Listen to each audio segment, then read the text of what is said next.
Hey, what's up, Muscle and Strength? I'm Scott Herman from Team BSN, and today we're going to be talking about planks versus the floor crunch. But the first thing you have to understand is, what does each exercise do?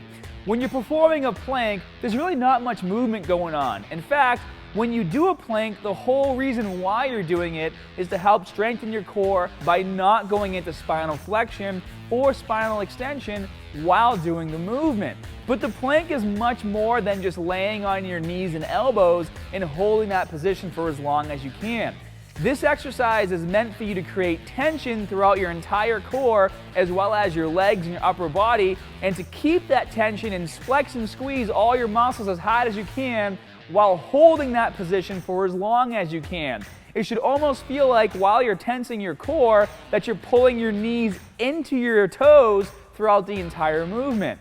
And if we take a look at the floor crunch or any crunch variation, the whole purpose of that exercise is to go into spinal extension and then into spinal flexion to actually work and contract the abs to break down muscle tissue for regrowth.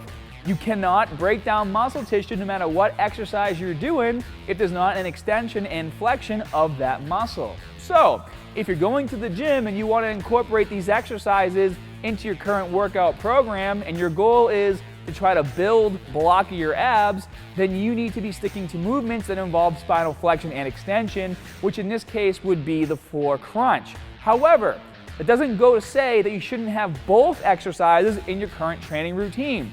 If I were to incorporate both of these movements into my routine, I would utilize the abdominal crunch first, or the floor crunch first, to try to work and break down the rectus abdominis, and then I would finish my workout with doing plank holds. And it's for a couple different reasons. Number one, if I do the floor crunches first, I'm pre-exhausting my rectus abdominis, which is gonna make the plank a bit more intense. For me personally, if I were to do planks fresh without doing anything else, I'd be able to hold them for over 5 minutes easy. But if I go into a plank with pre-exhausted abdominal muscles, it's gonna make that 5 minutes a lot more intense, and to be honest, I'll probably be sticking to more like 2 to 3 minute holds, which will make my workout time a little bit less and make the exercise more efficient. Also guys, if you have a weak core, which is the entire area surrounding right here, performing planks will not only help strengthen that area, but you'll also strengthen areas of your body like your hips, your shoulders, and even your knees. So, in terms of which is best, just depends on what your goal is. Hope you enjoyed the video. Be sure to like and subscribe for more content. I'll see you guys next time.